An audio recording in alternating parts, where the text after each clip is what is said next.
நில்லுப்பா நில்லு. இன்னைக்கு விசாரக்கிழமை, எப்படி நீ டவுனுக்கு போக வருவன்னு தான் காத்துக்கிட்டு இருக்கப்பா. எங்க வீட்டுக்கு உறவுக்கார பொண்ணு ஒண்ணு வந்திருக்கு, பேரு பவளம். டவுனுக்கு போய் கொஞ்சம் சாமான் செட்டு வாங்கிட்டு வரணும். வண்டிக்கு புறவலதான் இடம் இருக்க, அவளை கூட கூட்டிட்டு போய் வந்தீன்னா உனக்கு புண்ணியமா இருக்கும்பா. அது ஒண்ணுமில்ல பொண்ணாத்தா, முன்ன பின்ன தெரியாதவங்கள என் வண்டியில ஏத்துறது இல்லன்னு நான் ஒரு பாலிசி வச்சிருக்கேன். அட அது வேற யாரும் இல்ல, எனக்கு பேச்சு முறை ஆகுது. கரெக்ட் பொண்ணாத்தா, உங்களை பொறுத்த வரைக்கும் பேத்தி முறைதான். ஆனா எங்களை பொறுத்த வரைக்கும் மூணாவது மனுஷி தானே. எம்மாடி, ஏமா என்னம்மா இது?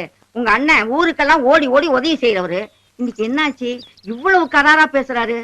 அது பொண்ணாத்தா, உங்க வீட்ல இருக்கிற ஆளு யாரு என்ன எப்படின்னு தெரியாம எங்க அண்ணன் எப்படி ஜீப்ல ஏத்துவாருன்னு வேண்டாம். அது அது சூதுவாது தெரியாத ஒரு புள்ள பூச்சுமா. வந்ததுண்டா என்கிட்ட வாயே திறக்கலன்னா பாருங்களேன். சோறாவது சாப்பிடும்ல. அதெல்லாம் வேலை வேலைக்கு. சரி பண்ணாத்தா, நீ வேண்டப்பட்டவளாயிட்ட, உனக்காக கூட்டிட்டு போறேன். ஏமா மரகதா, சும்மாவா சொன்னாங்க பழமொழி, ஓடமும் ஒரு நாள் வண்டியில ஏறும், வண்டியும் ஒரு நாள் ஓடத்துல ஏறும்னு? கரெக்ட்னே. காக்கா ஆகாசத்துல பறந்தாலும் ஆகாரத்துக்கு அது கீழே வந்துதானே ஆகணும். நேத்தனமோ ரோசமா முறுக்கிக்கிட்டு வண்டி ஏற மாட்டேன்னாங்க, இன்னைக்கு வாய பேசாம டக்குன்னு ஏறி உட்காந்துக்கிடுச்சு. அதானே. ஏமா நானும் நீயும் தான் பேசிக்கிட்டு இருக்கோம், கூட கூட பேசுற கொடமுளகா அடம் பிடிச்சுக்கிட்டு வாயே திறக்காம எங்கேயோ வேடிக்கை பார்த்துக்கிட்டு இருக்கு. ஏங்க மிளகா திரும்புங்க. மரகதா பிடிச்சு திருப்புமா. திரும்புங்க. நீங்க ரெண்டு பேரும் என்ன வேணாலும் கிண்டல் அடிச்சுக்கோங்க, என் கார்ல விழாம இருக்க நான் தயாரா தான் இருக்கேன். இங்க பாருங்க, என் ரெண்டு காதுலயும் பஞ்சி. ஆஹா, இது என்ன அழுகு ஆட்டமா இருக்கு? அதானே, நம்ம வண்டியில ஏறிக்கிட்டு நம்மளே அவமானப்படுத்துற மாதிரி இருக்குமா? விடாதம்மா, காதுல இருக்க பஞ்ச புடுங்க. புடுங்க. விடாத புடுங்க.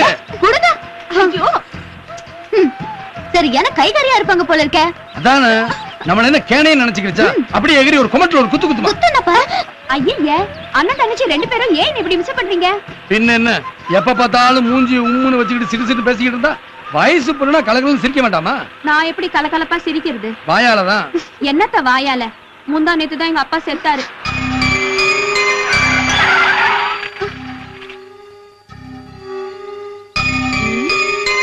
என்னாச்சு? எங்க அப்பா போயிட்டாருன்னு தானே சொன்னேன். என்னமோ உங்க அப்பா மண்டையை போட்ட மாதிரி உங்க அண்ணன் வெசனப்பட்டு வண்டியை நிறுத்திட்டாரு. நேரமாவது வண்டியை எடுங்க.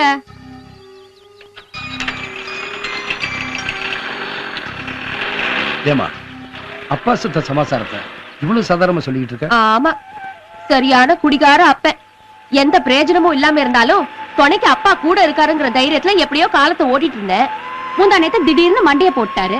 8 திக்குல எந்த திக்குக்கு போறதுன்னு தெரியாம நடு ரோட்ல தெங்கஞ்சு நின்னேன்.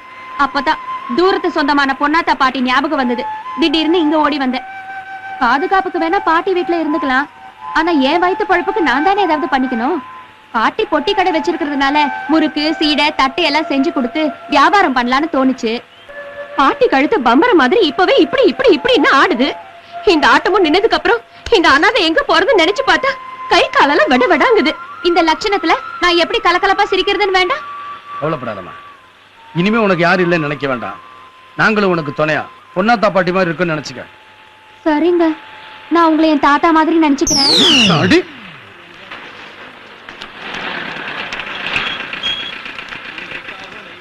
மாப்பிளைக்கு காட்டுறதுக்காக தங்கச்சிக்கு போட்டோ எடுக்கணும்னு சொன்னீங்க, இப்படி அலங்காரம் பண்ணி எடுப்பாங்க? செக்கோட்ற ஆளுங்கிறது சரியா தான் இருக்கு. உங்க அப்பா செத்து போயிட்டாரு, அமைதியா வந்தா ரொம்ப ஓவரா பேசுறீங்க. நான் ஜாமான் செட்டெல்லாம் அப்புறமா வாங்கிக்கிறேன். மரகதம், நானே உன் கூட வந்து நானே உனக்கு அலங்காரம் பண்ணி நானே உனக்கு நல்ல போட்டோ பிடிச்சு தரேன். நல்ல வேலை நான் உன் கூட வந்தேன். தனியா போட்டோ பிடிக்கிறதுக்கு அண்ணன் கூட வந்திருந்த உனக்கு இந்த ஜென்மத்துல கல்யாணமே ஆயிருக்காது. இந்த பத்தியா விருதுப்பட்டிக்கு போற சனின்னு ஏன்டா வீட்டுக்கு கூட்டு போனங்கிற கதை இதுதான். எது? ஓ வாய்தான்.